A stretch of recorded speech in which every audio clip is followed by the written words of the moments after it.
everyone, and welcome to VAFA Tragics. Round 4 is done and dusted. It's time to move on and take a look back on what happened over the weekend. And we welcome the panel, as always. Nick Armistead, good evening. Andrew, great to be here.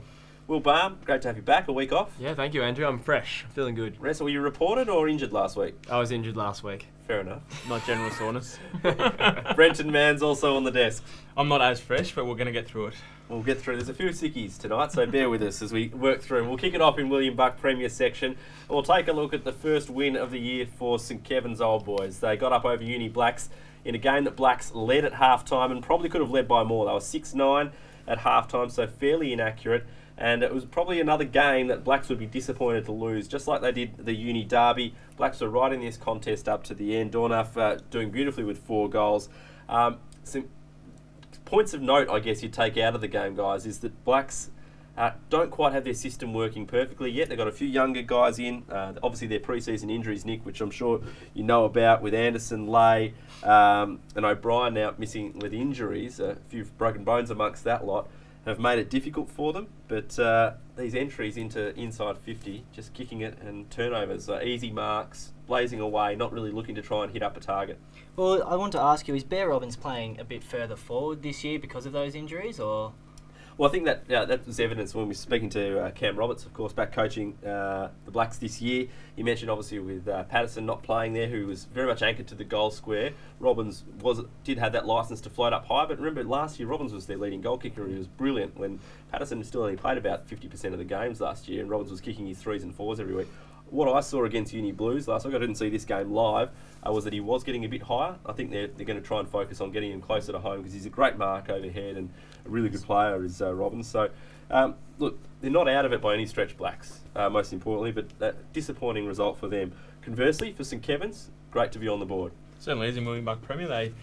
They get their first win on the board, and handy inclusions too. We've got Stephen Gillum, Stephen Salopek, Jordan Gisberts and Calvin Williams from Richmond VFL.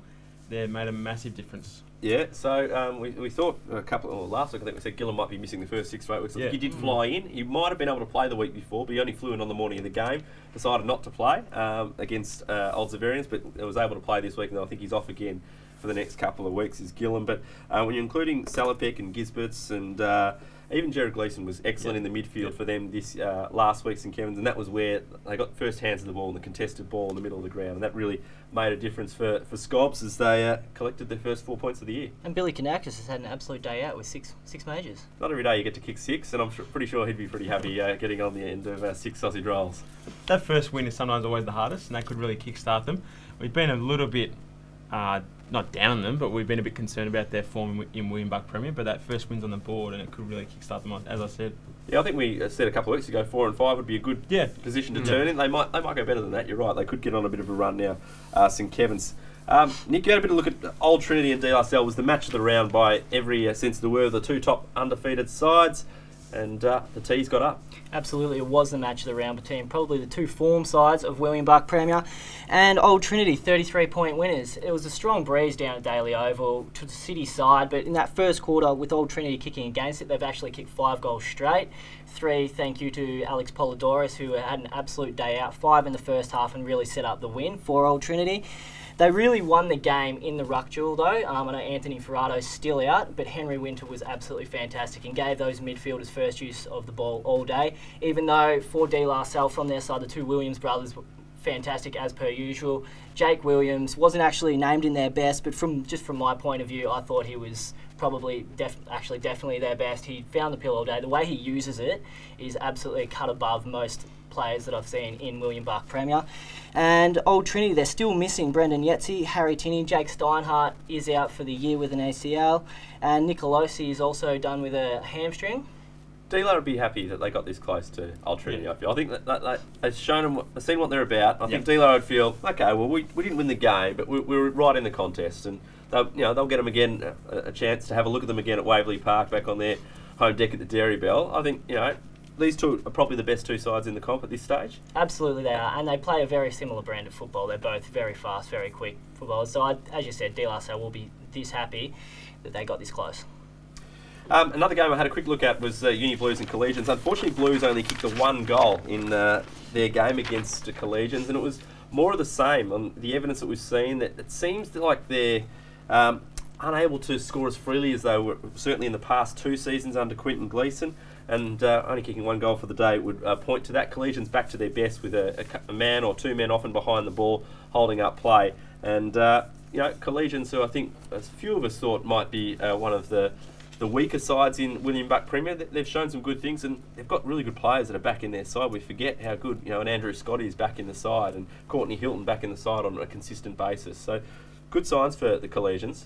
Well, they sit 2-2 in 6th spot, and they're around the mark with Zavs and Old Melburnians. And as I said, I personally didn't think they were going to do a lot this year, but at 2-2 after 4 rounds, they're definitely in it. Yeah, it's sort of a new lust for life, I suppose you'd say, for the Collegians after last year. Pretty disappointing season, and it's a big result and strong result for them. It also shows what injuries do with Blues as well. Oh, definitely. Yeah, look, losing Ross Young, I believe, from last year, and then you've got this spate of injuries.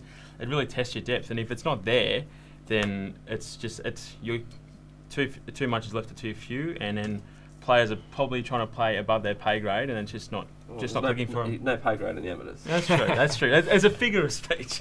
Rippon, Williams, and one other were missing from last week. Oh, sorry, Cameron, who got suspended, of course, were missing from last week, and of course Tom McKenzie went down in the first 15 minutes or so. So that was going to be a challenging one for Blues as well. Quickly moving on, OMs continue on their merry way. We keep maybe underestimating them, but they're going along nicely. 3-1 after they beat St Bernard's in a close one at Sports Cover Arena. Great to see them doing well. Al Armstrong bobbing up with 3, and Old Zaverians also going along nicely, 3-1, with Goss and Hanley amongst it again, kicking goals against Old Kerry. Steve Fremantle best for the Panthers in his 100th game.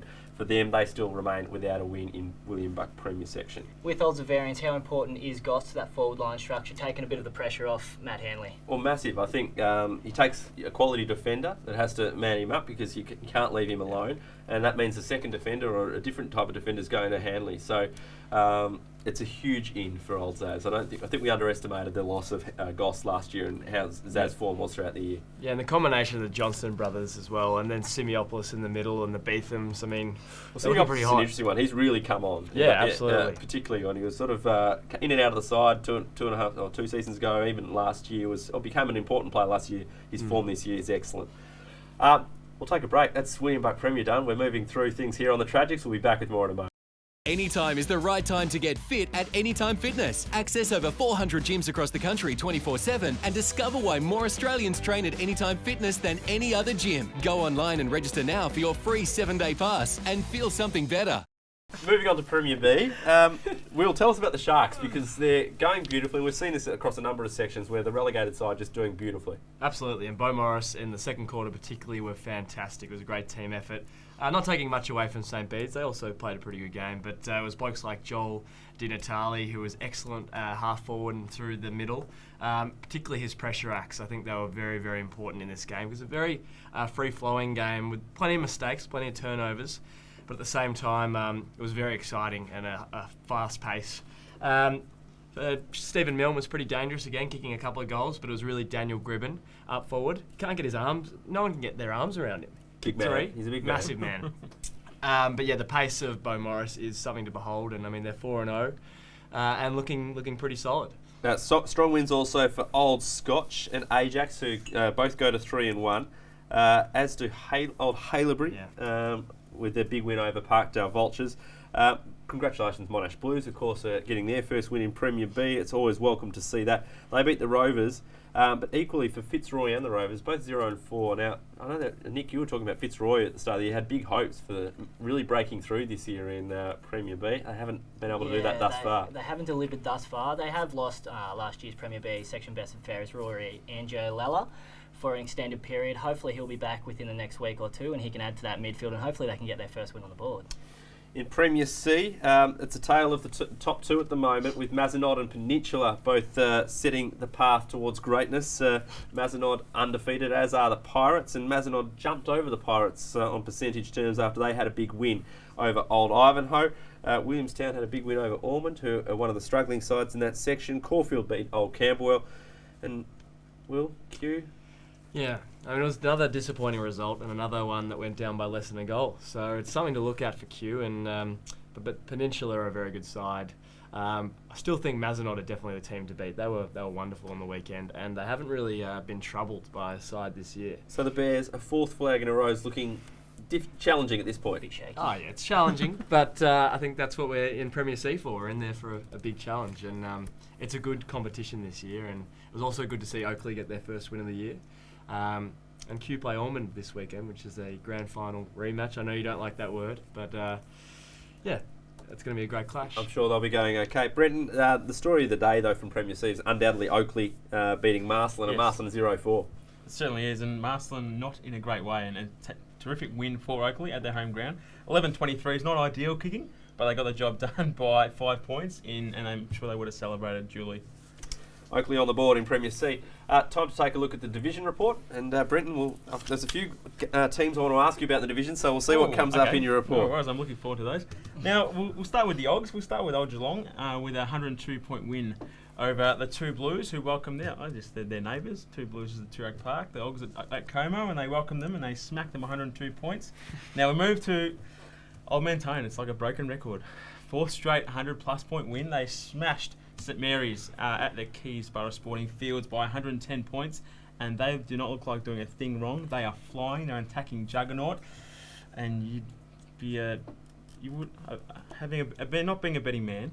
I don't know. They're going to be there. You'd think they'd be there unless they really fall over in the finals. St Mary's a challenger though. I was under the impression St Mary's are a real challenger, and they've just gone out and absolutely smashed them. Well, yes, they are a challenger, but unfortunately, Old Mentone have actually put pay to them. Or they have got the three teams before them, and they're 110 points and absolutely flying. Three Penola, a big win over Ivanhoe, who haven't seemed to found their feet in Div 1. Third Penola, 124-point win there. 100-point win last week. Yeah. Ivanhoe. Ivanhoe now my local side, so they're going all right. They're 2-2, I think. Well, 2-2. They're going okay in Division They 1. were flying last year in Div 2 and probably just fell over on grand final day, so I expected better. That's right, yeah. I expected better, but St John's win over Preston by 32 points at Thomas Carroll in their first home game for the year. They sit atop the ladder. That was a top-of-the-table clash. Eltham, unfortunately, in Div 2, sit 0-4, and the Turtles are a club that have failed to What's happened at Eltham? Because they were a preliminary finalist, I think, 2 or 3 of the last 2 or 3 years. So since my time in the VAFA, which is my 6th year, they've been perennial Div 2ers. They can't make that jump from Div 2. They can't really push that grand final, and they're 0-4 and don't look like doing it this year. Emmaus 5-goal winners there. In Div 3, a bit of Marsland about them, really, isn't it? A little bit of Marsland, yeah. You got to take your chances when they come. That's for sure. That's it. Particularly in the divisions. I mean, Eltham College is a fortress for them, but their form on the road isn't that flash. The form the college isn't either. That's right. That's very true. Knocking down the door. So, Div 3, we have 3 unbeaten sides still: Hawthorn, Glen Ira, and Canterbury, all undefeated. Hawks smashed Parkside, who are winless, by 195 points. And that rounds out the division report. And your questions, Andrew? My questions were about wearing green jumpers in the divisions, but it doesn't really apply because I guess Trinity wear a green jumper. So Old Paradians and Eltham with both those green jumpers, both without a win yet. But Trinity, conversely, and William Buck Premier are 4-0. So it's a useless note that I realised. On to the performance plays of the week. Let's kick it off with Nick. My performance player of the week is Sam Gold from Hawthorn Amateur Football Club. I went with Hawthorn again. The Hawks again. Again this Is that one. because they're just down the road from your place? They're just down the road, but they're a fantastic club, as are all our clubs. You live in Hawthorn, do you? I'm Hawthorn-est, yes. Very good. La-di-da. He was top 3 in last year's section best and fairest. As a midfielder, he kicked 8 goals on the weekend. He absolutely tore it apart. Luke Piccolo also kicked 8 goals, but he played forward, so not as impressive for me. Sam Gold, that little nugget, he gets my performance player of the week. William Baum, your performance player of the week. Well, off one crush and on to another. I've got a big crush on Brunswick North Old Boys, who've changed their name this year. More of a Brunswick amalgamation, or however we want to put it. And they got over the line. First time this year. They're 1-3 now, and they beat Old Paradians, who are, as we know, are struggling as well. However, it was a really good sign that Brunswick could get the win. Do you reckon North and West Brunswick were disappointed that North Old Boys and Pats took on the name Brunswick? I think so. They've really got the credibility is right in their hands now. North, West, Brunswick. It'd be nice if they were all in the same sections. They could just ride fixies to each other's games. Geez, the cafes would be booming on a Saturday morning, wouldn't they? Absolutely. Sorry, go on. I'm just excited for Brunswick, really. That's very exciting. And mine would be, remember Theory Penola? We just want to kind of rekindle the friendship there. Yes. You said the other week. They're going that well. They are going well. And last week you questioned my bagging of them a couple of weeks ago. They had a bad year last year, and they're back this year. Jared Bannister kicked 7 majors, and he's kicked 12 for the year off 2 games, averaging 6 goals and flying. Loving it. And mine, Callum Wood from the Ogs, did a great job kicking 6 goals in their big win over Paran.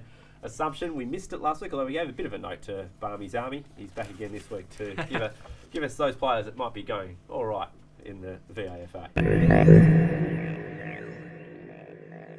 It's wonderful to be back, but thank you, all 3 of you, for taking over and manfully handling the massive task that is Barys Army. I'm going to start in the Premier Division, William Buck Premier, with the man we mentioned earlier in the show, Dennis Simiopoulos. He had a cracking game on the weekend, and he's got good size about him. He brings a bit of diversity to their midfield, and he's quite solid off half-back when he goes back there. He's very slick, good ball user, and in the clinches, he gets his arms up whenever someone goes to tackle. Built a bit like Scott Pendlebury. I know that's a massive rap, but he moves a bit like him as well. And he really adds something, a new dimension to the hardened midfield of Kennedy, the Beethams, Next, we're going Johnson. to wind up from the producer here, Will. Oh, either way, it was great. It was a great performance. Well done, Dennis. Get through the Army. Welcome. He likes Dennis Simiopoulos. I do. Yeah. Ben Phibbs, he's obviously the captain coach at Mazenod, had a great game on the weekend, kicked a couple of goals, does not name himself in the best, but deserved it. Well done, Ben. Played very well, and he's huge for Mazenod. He's going to be a big part of their perhaps premiership winning side. Now, I went to Division 3 with Luke Piccolo, kicked 8 goals on the weekend, and I know, Nick, you understated his performance, but he kicked 8 and he clunked everything in their massive win. And he's returned to the club, and he's doing really well. So welcome aboard, Luke. Thank you. Thank you very much, Will's. I got a wrap up by you, a wind up. No, we've got the wind up. I see the producer on the floor winding us up here. That's it. Nick, thanks again. Thank you, Andrew. Will, thank you. Thank you, Andrew. Brendan, always a pleasure. It is. We'll see you again next time on the Tragics.